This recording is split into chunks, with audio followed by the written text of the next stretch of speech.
ॐ विनायकं गुरुं भानुं ब्रह्म विष्णु महेश्वरान् सरस्वती प्रणम्यादौ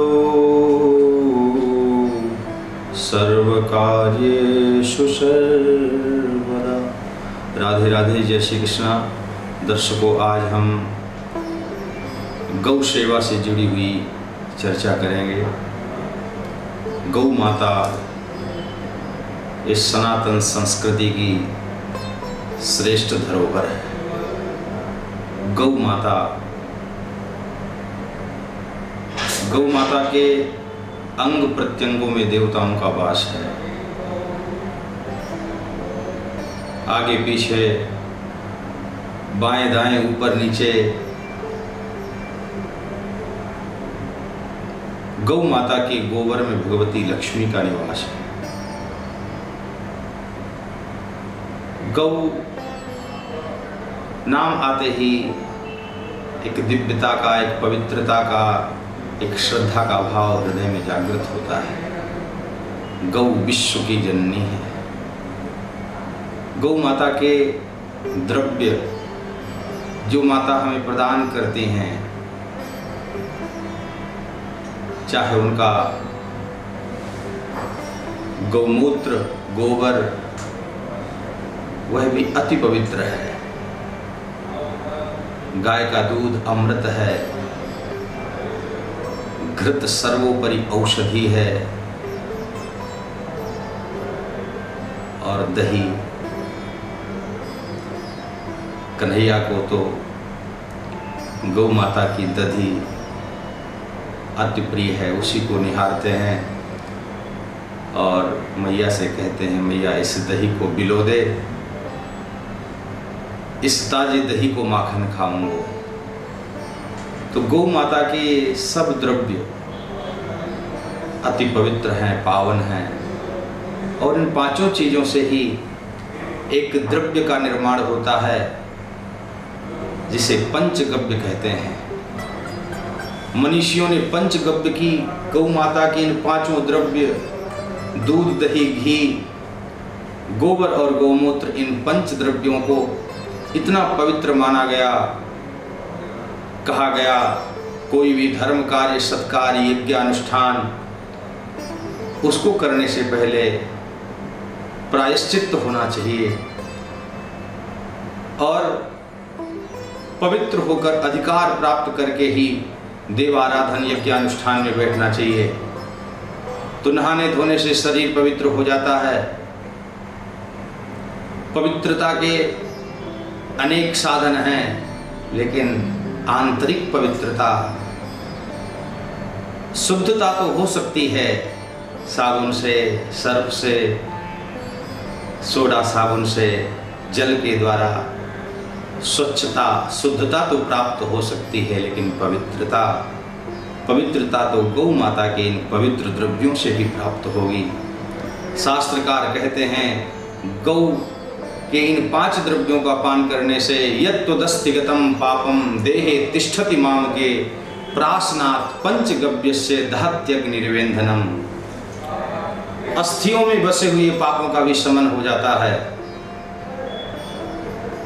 जो किसी भी साधन से पाप छूटते नहीं, अस्थियों में छुप गए हैं, बैठ गए हैं, उनको भी पंचगव्य के पान से, प्राशन से परम पवित्रता, पावनता, शुद्धता, अंतर और बाह्य हर प्रकार की पवित्रता इस पंचगव्य प्राशन से प्राप्त होती है। दर्शकों, गौ माता, संसार में माँ किसको कहा जाता है? हमारे मनीषियों ने, आचार्यों ने 7 माताओं के लिए इंगित किया है कि 7 माँ के समान होती हैं स्त्रियां। कौन कौन? सप्तैता मातरा स्मृता, आदौ माता, गुरोः पत्नी, ब्राह्मणी, राजपत्निका, धेनुर्धात्री तथा पृथ्वी, सप्तैता मातरा स्मृता। सप्त माताओं की चर्चा है। वो सबसे पहली माता जिसने जन्म दिया है आदो माता, और जन्म देने वाली माँ के समान ही गुरोह पत्नी गुरु माता, और गुरु माता के समान ही वंदनीय ब्राह्मणी ब्राह्मण की पत्नी, और चौथी राजपत्निका राजमाता, और पांचवी माता है गौ माता, छठी माता है धात्री माता जो गोद में खिलाती है पालन करती है, उसे धात्री बोलते हैं, दाई भी बोलते हैं, और सातवीं माता है पृथ्वी माता। इन श्रेष्ठ सप्त माताओं में गौ माता का भी स्थान है। भैंस को माता नहीं कहा जाता, गाय को माता कहते हैं। अमेरिका को माता नहीं कहा जाता, भारत को माता कहा जाता है। माता की संज्ञा है। तो हर सनातनी को, हर व्यक्ति को चाहिए कि वह गौ का पालन पोषण सेवा करे। हम सुनते और सुनाते हैं, देखते रहते हैं कि गौ सेवा की बहुत चर्चा होती है, गौ सेवा की बहुत बातें होती हैं, लेकिन वास्तव में गौ सेवा कैसे होगी? गौ सेवा तो तभी संभव है दर्शकों, जब हम गाय के इन द्रव्यों को श्रद्धापूर्वक स्वीकार कर लें। एक द्रव्य है जिसकी आवश्यकता सुबह शाम दिन में सबको रहती है, दूध की। दूध लेते हैं, कोई पैकेट का लेता है, कोई भैंस का लेता है, कोई डेयरी से लेता है।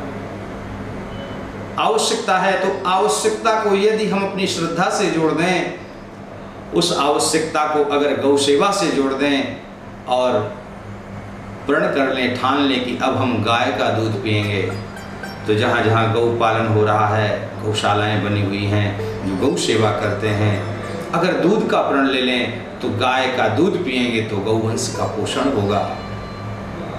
गाय के ही द्रव्यों का सेवन करेंगे, गाय का ही घी खाएंगे।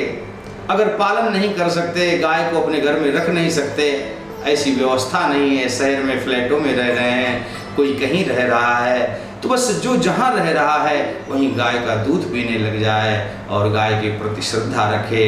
गौ सेवा की प्रकल्प जीवन में जहाँ सुनने देखने को मिले, अपनी श्रद्धानुसार वहाँ अपनी सहभागिता दें, दान करें और श्रद्धा का भाव रखें। गौ माता की श्रद्धा के लिए जो चलता है, जो सोचता है, विचार करता है, वह पुण्य का भागी बनता है। वही सच्चा धार्मिक है जो गौ सेवा करे, क्योंकि जो गौ की सेवा करता है उसे भगवान प्रिय लगते हैं। भगवान तो सबके लिए प्रिय हैं, लेकिन जो गौ सेवा करता है भगवान उससे प्रेम करते हैं। जो गौ सेवा में तत्पर रहता है ठाकुर जी उससे लाड करते हैं, उसे हृदय से लगाते हैं। मित्रों, गौ सेवा को अपने जीवन में धारण करें और गौ माता की सेवा करें, गौ के लिए सहयोग करें। साधुवाद। राधे राधे। जय श्री कृष्ण।